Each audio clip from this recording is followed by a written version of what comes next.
Amigos, what's up? What's up? What's up? Welcome to the show. Welcome to the podcast, ladies and gentlemen. If this is your first, it certainly isn't going to be your last listen. And if you've joined us for previous episodes, welcome back. We're excited to have you guys join us aboard. It's always going to be a good show when we've got breaking news and information to share with you guys. But it's especially fun when we get to do a little bit of roundtable talking about the potential impacts and effects. So if you don't already know, the BC government brought out these potential rule changes that may impact house prices, maybe. But what is it really there to impact is kind of the bigger question. Is it going to impact house prices? Is it just going to be consumer protection? What is it? What we're talking about here is the cooling off period that was announced in November of 2021. And interestingly enough, it sure sounds like we're probably not going to have a lot more information for a few more months here. So this episode can definitely last for quite some time. So we talk about what the heck is a cooling off period? What are some of the mandates that might make sense?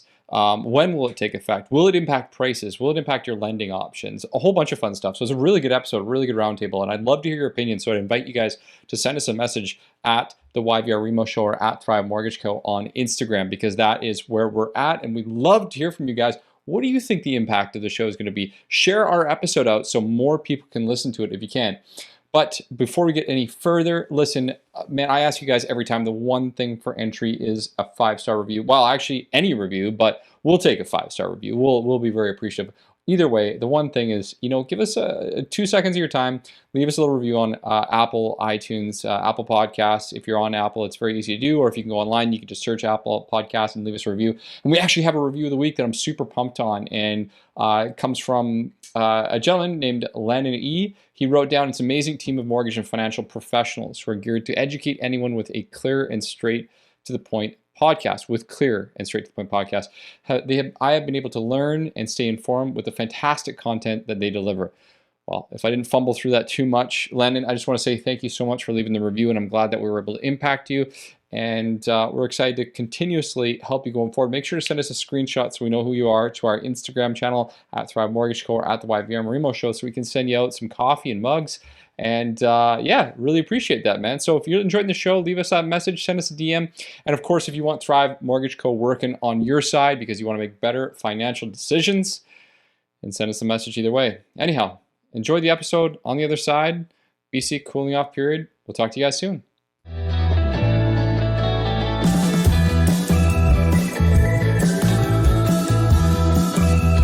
What's up, guys? You are listening to the YVR REMO Show, where we talk all things Vancouver real estate and mortgages, take boring topics and make them interesting. Make sure to stay tuned to listen to everything you need to know how to put cash back in your pocket, create wealth in real estate, and simplify the complicated. Some interesting news. The world of real estate, I guess maybe 15, 20 years ago wouldn't have been as exciting as it is today. But, running a weekly podcast, I feel like every single week we hop on the show, we have something different and unique to talk about, and not just, educational items, but news. There's always news. We could probably just do once a week on news. There's been a lot of talk in the last few weeks and months about making some changes to the system. And, what that means is different for every single person. But what is true is that we've had so many suggestions from the government. Most of them probably don't make any sense, but a lot of the biggest concern is around house prices and, of course, due diligence. Now, because of this, there have been a whole bunch of, again, suggestions from a variety of different people around how do we change this? How do we protect buyers but not take away from sellers? What does that look like? And anyways, short version is that the BC government has suggested they're going to be implementing some type of cooling off period in what appears to be an effort more so to protect buyers, although this is really new, so we're going to dig into this.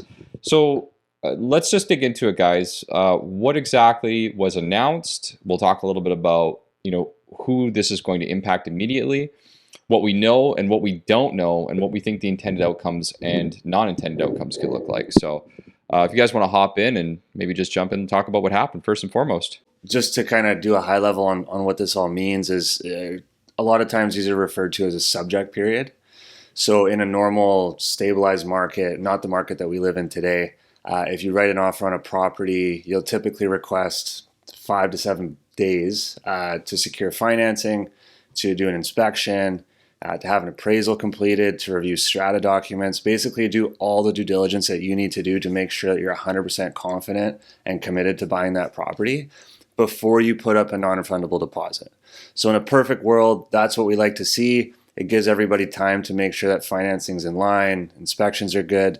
In the market that we've been in for the last 18 months, I guess, pretty well consistent, that has not been the case. When you're writing an offer and you're competing against 6 or 7 other people, you need to make your offer as strong as possible. And where we've gotten to today is that you quite literally have no subjects in your offer most of the time. And if you do have subjects, even if it's a 3-day period to go get your financing approval, a lot of times you won't get the property. So it's putting buyers in a very, very risky position because they are putting up a non-refundable deposit with their offer, not knowing if something's going to go wrong in their financing, not knowing if the foundation's crumbling on this house that they think that they love. So the whole kind of goal with this is to protect buyers, which I agree with. I think that that's a great step. I don't agree with the way that this is coming out or the way that it's being rolled out so far. But that's kind of high level on where this is coming from. And just to touch on pre-sale properties, so if you're buying something brand new, currently in BC, they have to offer you a 7-day rescission period. So it's mandatory subject period essentially on pre-sales. So they're kind of just trying to roll that into the resale market as well. Yes. So we've had this pretty much in place with pre-sales for quite some time now.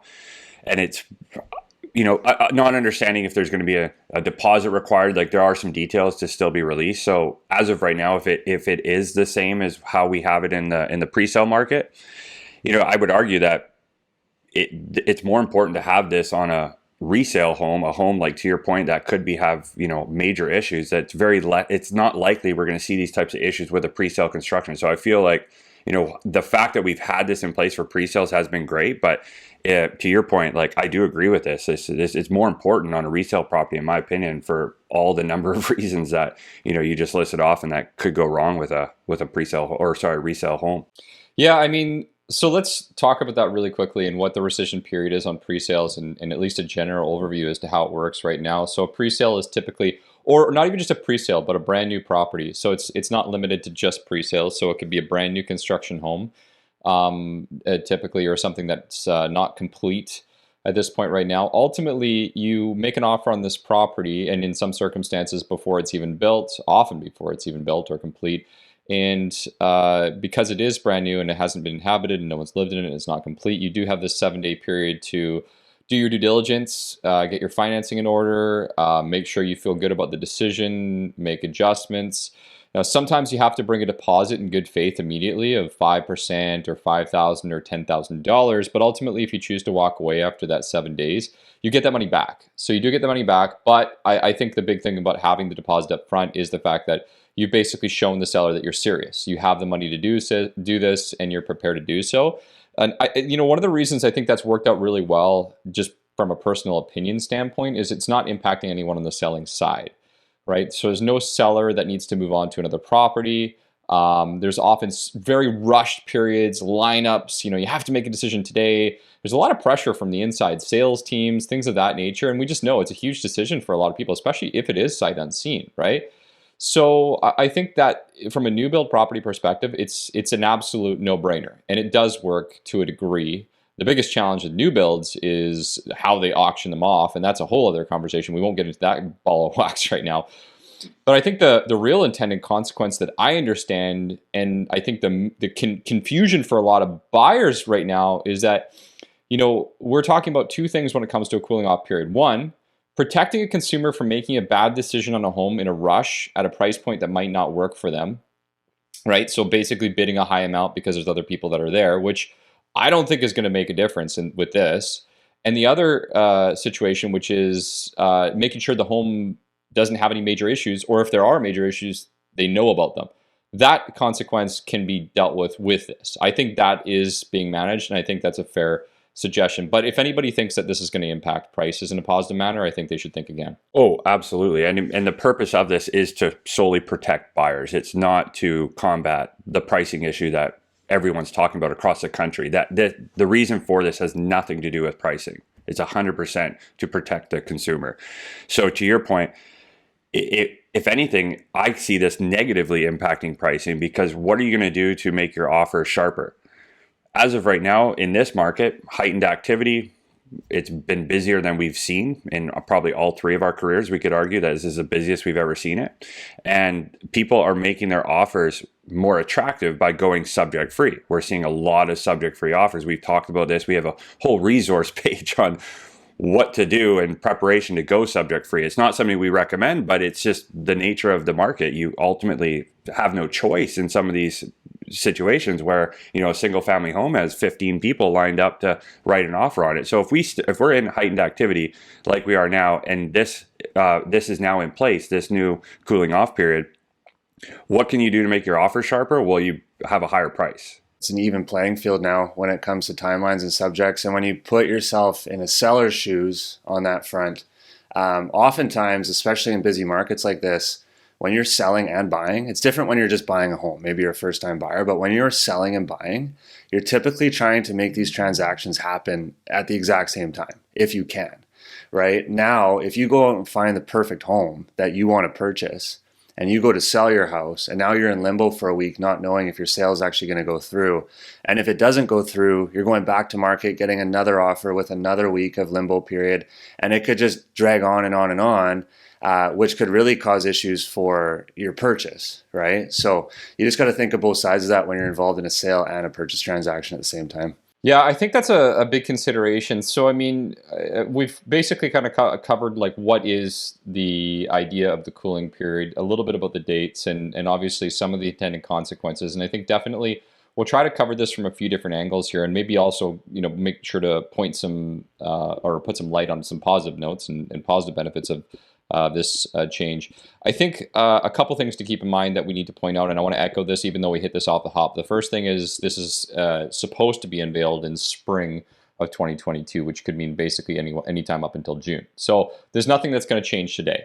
The second thing is, over and above this, as we've talked about a number of times, the people, and maybe we haven't spent enough time talking about this, the people that are in charge of making the decisions, we don't really know who they are. And there's not a lot of transparency yet around that. All we know is that the government has reached out to BCFSA, which, I mean, I don't know if we want to get deep into what BCFSA is, but they're a governing body that basically is like our watchdog, making sure everybody is doing things right. And they're reaching out to industry experts and professionals. What does that even mean? Who are they talking to? Because they haven't approached, you know, from my understanding, a lot of the, you know, high-performing mortgage brokers in the industry.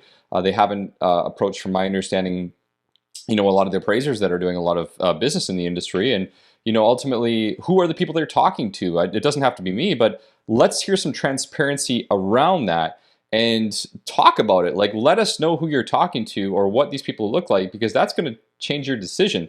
In most situations, when the government's making a lot of these big changes and they're put in charge, guess who they go talk to? The banks. There's something wrong with that. There's something wrong with that. So anyways, long story short is I'm not really confident on, you know, the people that are going to be giving their input, and I'm a little bit nervous about that part of the equation. Yeah, I mean, there's some really good experts on the front lines, and realtors would be the number one demographic that I would start with. You know, they're the ones that are writing these offers. They're the ones that are seeing the 15 people lined up at the, you know, the single family home with the basement suite down the street. Like, they are the ones that are dealing with this. So yeah, there's got to be some consultation with the right individuals and not just the banks, to your point, because, you know, people on the front lines can really talk to this and comment on what would really help. Because like a lot of this we can agree with. Again, it's very vague. It's just been released. We're in this listening period. So a lot of this can change. So, you know, we'll see what happens. But a lot of this we can agree on in principle. But what we're not talking about is the seller side. Does the seller going to have any, you know, play here? Can they back out of the offer? Is the cooling period going to have anything to do with the seller? Probably not. But what if it does? Like, there's going to be a lot of repercussions there. There's been no talk about that. Again, back to the deposit thing, there's no talk about a deposit yet. So there's a lot to come. So it's more of a, hey, like, let's wait and see kind of a approach. That's all we can ever do with these types of legislation. Yeah, and I think the only real comparison that we have right now is the pre-sale market, because they do have a mandatory rescission period, right? And if you look at the pre-sale market, there's definitely benefits for the buyers because they're getting that subject period. I know one of the big fears with this whole cooling period is that one buyer is going to go out and write offers on 6 different properties, and at the end of their week cooling period, or 2 weeks or whatever it is, they're going to pick the property that they like the most. And I think that's a real fear, but I also can't imagine, I would personally never do that. That's a lot of work. I can't imagine too many realtors are going to take on that type of work. It's going to give them a very bad name, right? And I think when you compare that to the pre-sale market, I personally don't know many people that go that direction. I think that when people write offers on properties, they're usually pretty committed to buying it because it's a big step, right? And especially putting up, if there is some level of a deposit required, you just hope that people are in it for the right reasons. And when you're writing an offer on $1 million home or a $1.5 million home, that you are committed to that property, right? And hopefully people don't abuse the system. Yeah, I couldn't agree more. And so let's just talk about it from a seller's perspective for a minute. What does this do for them, and how does this impact them, to your point as well? Does this create less committed buyers, like you mentioned right there? Potentially, yes. Yeah, because as you mentioned and Dean mentioned already, could we see a real estate agent and a client deciding to offer on 3 separate properties, locking up 3 of them because they have a high price point, and then deciding at the end of the week, well, I don't really want 2 of them or all 3 of them? What is the impact on a seller? Now, what if they have an offer accepted on another home? Does this cause further delays when they can't remove their financing clauses? So the chain effect is a big one. A lot of people don't realize that there's often, I don't know about you guys, but I've seen transactions where there's like 8 to 10 chains of effect. This buyer buying off of that seller, who's buying off another seller, who's buying off another seller. And it's like, try to change the dates or try to change one thing and everybody is impacted down the chain. That's hard enough as it is. But then you basically take away someone's rights to be able to lock up a transaction immediately. That's pretty important from a seller's perspective. The one thing I want to make, and I'd love to roundtable on this, so I'd love to hear feedback from both you guys on this, is a few things. One, does this impact, let's go back to price. The biggest concern people talk about in BC is house prices. We hear some concern over, being able to do things like actually do their due diligence. And I think they should be able to do their due diligence. What it looks like is a question mark. Does this impact prices positively? Derek, why don't you start, and then we'll roundtable on this. Just with the demand that we're seeing currently, I can't imagine there would be any drop in price. I think the only sliver that may cause any bit of a slowdown is just the uncertainty of what this does to the market. And there's a lot of uncertainty around this legislation as a whole because the details haven't been released, right? But I think uncertainty does cause fear in a lot of people, right? Because a lot of people, we're in this industry, and a lot of our listeners are maybe in this industry, real estate agents, what have you, and we get it, and we know, the pros and cons to this change. But a lot of the public don't understand it, right? And the media can blow things up in a very negative way, unfortunately. That could be the only potential slight slowdown, I would say, that we could see from this.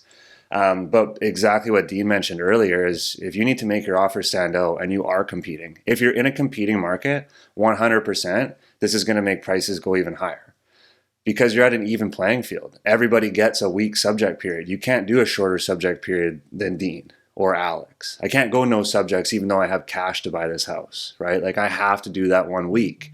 So the only way you're really going to stand out is by doing your highest possible price, right? I think the other way that you could stand out is, again, not knowing what the deposit requirements are going to be. But if you were a cash buyer, you could literally put your entire cash into the trust account and be like, we're ready to close. Here's our entire purchase price in your trust account. Let's go. We'll close in 30 days. So there will be some stuff you can do to be competitive if you're in that position. But there's not too many people that are in that position, but you see it in other countries. You see people putting all funds in escrow, or in our case, a trust account. That does happen. So there will be ways to still be competitive, but it's just taking away that ability for a lot of other people, like the common Canadian that needs mortgage financing. You're going to be pretty much hooped. But it's funny, I find the irony in this is like the pre-sale, like we all agree the pre-sale makes sense, but most of the times the pre-sale is not even done. So you can't inspect it. You don't know if it was built properly. Like the rescission period in a pre-sale is kind of ridiculous in my opinion. All it is protecting you from a knee-jerk decision.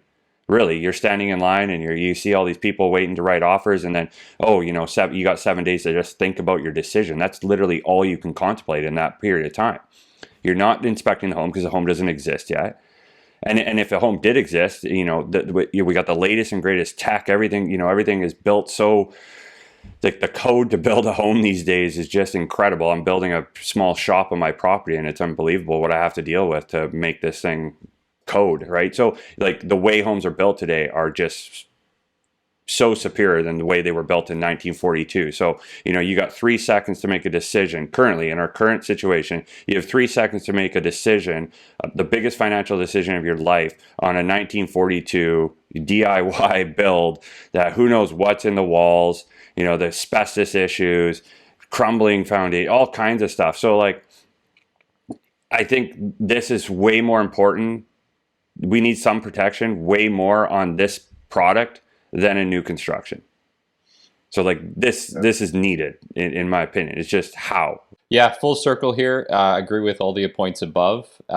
Certainly think that if there's, and the reason I wanted to push this out there because I heard a lot of consumers that were asking questions around, does this mean prices are going to drop? Should I wait to buy a home? And my answer to that is undoubtedly, like you guys mentioned, although there could be a slight softening while people try to understand it, in the long run, no, it doesn't make a difference. As you mentioned, in fact, I agree with, I'm not sure which one of you guys mentioned this, but I think that ultimately prices could be pushed higher because of this. And particularly, it's going to impact those people, as Dean mentioned, who don't have as much cash available to them. So who's this going to hurt? The entry level buyer, again, which in my side, or in my consideration, obviously is a pretty negative impact. Now, let's just go back on that and say, listen, at the end of the day, this is all speculation because we don't know the details yet. Maybe the details say that you need to put down a small deposit. Maybe the details say that the due diligence is just for a proper home inspection and a proper appraisal and a proper disclosure statement. And if that's the case, I think this is fantastic. And I agree with you.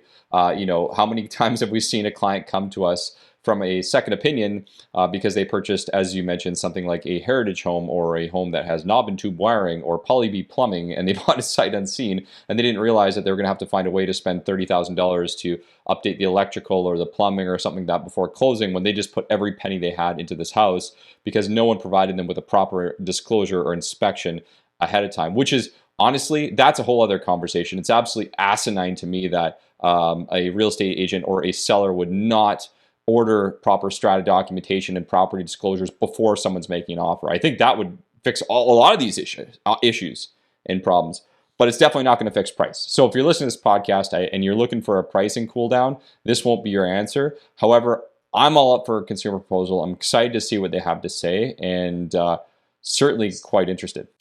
Yeah, just one more topic I wanted to bring up on the seller side, more of a con than anything. I mean, we talk about timelines and maybe you get an offer on your house today and there's a 1 week subject period. So you think you know how much you're going to sell your house for and you go write an offer on a new house. What this could really create is the buyer of your house trying to negotiate last minute on the day of subject removal, trying to bring the price down. But at that point, you need to sell your house. And you can't go in limbo for another week, right? So it really opens up this window where you could really tie a seller into a position where they have to take on negotiations last minute, right? Because of this subject period and because you've already committed to buying another property. So that's just one more thing to consider with the mandatory subject period. Yeah, I mean, again, there's a lot of details to come out. If big deposits are going to potentially make your offer more attractive, there could be an opportunity for whole other products in the finance space. Deposit loans are something we talk about a lot.